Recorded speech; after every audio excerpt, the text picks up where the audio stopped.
ইমানের জন্য কিছু বিষয়ে বিশ্বাস রাখা জরুরি, যেগুলোকে আমরা ইমানে মুফাসসাল বলি। সেখানে আছে যে ব্যক্তি এই বিষয়গুলোর প্রতি ইমান রাখবে সে মুমিন, আর এই বিষয়গুলোর প্রতি যার ইমান থাকবে না সে মুমিন। নম্বর আছে আল্লাহ রাব্বুল আলামিনের প্রতি বিশ্বাস রাখা, রাসূলুল্লাহ সাল্লাল্লাহু আলাইহি ওয়াসাল্লাম আল্লাহ তাআলার রাসূল, এর প্রতি বিশ্বাস রাখা। আল্লাহ রাব্বুল আলামিন পৃথিবীর শুরুলগ্ন থেকে আমাদের নবী পর্যন্ত যত পয়গম্বরের কাছে কিতাব নাযিল করেছেন সেগুলোর প্রতি বিশ্বাস রাখা। সাথে সাথে আরেকটা বিষয়ের প্রতি বিশ্বাস রাখা জরুরি, সেটা হলো আখিরাতের প্রতি বিশ্বাস রাখা, যে আমাদেরকে এই জীবনের পরে, দুনিয়ার জীবন থেকে বিদায় নেওয়ার পরে আমাদেরকে আল্লাহ তাআলা আবার পুনরায় উঠাবেন, এর প্রতি বিশ্বাস রাখা। যদি কেউ আখিরাতের প্রতি বিশ্বাস না রাখে তাহলে সে মুসলমান থাকবে না।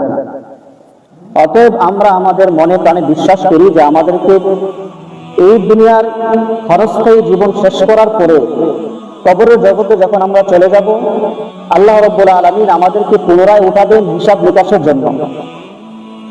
এটা সত্য, এবং সেখানে আমাদের আমলনামার ওজন করা হবে, এটাও সত্য।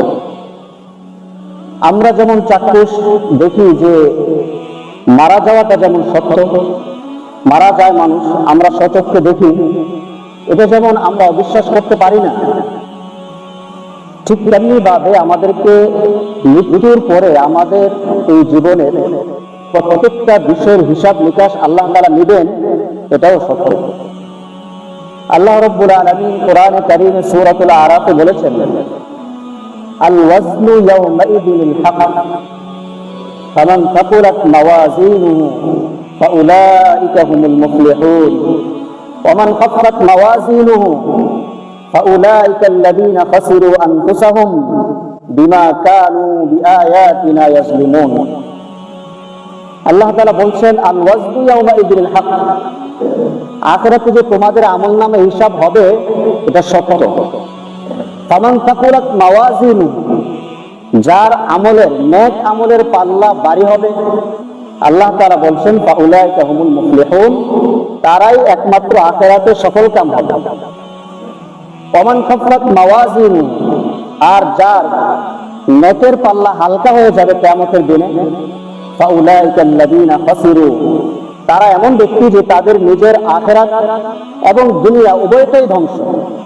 বিমা কানু বিআয়াতিনা ইয়াজলিমুন, এই কারণে যা তারা নিজেদের উপর নিজেরাই জুলুম করে আসছে।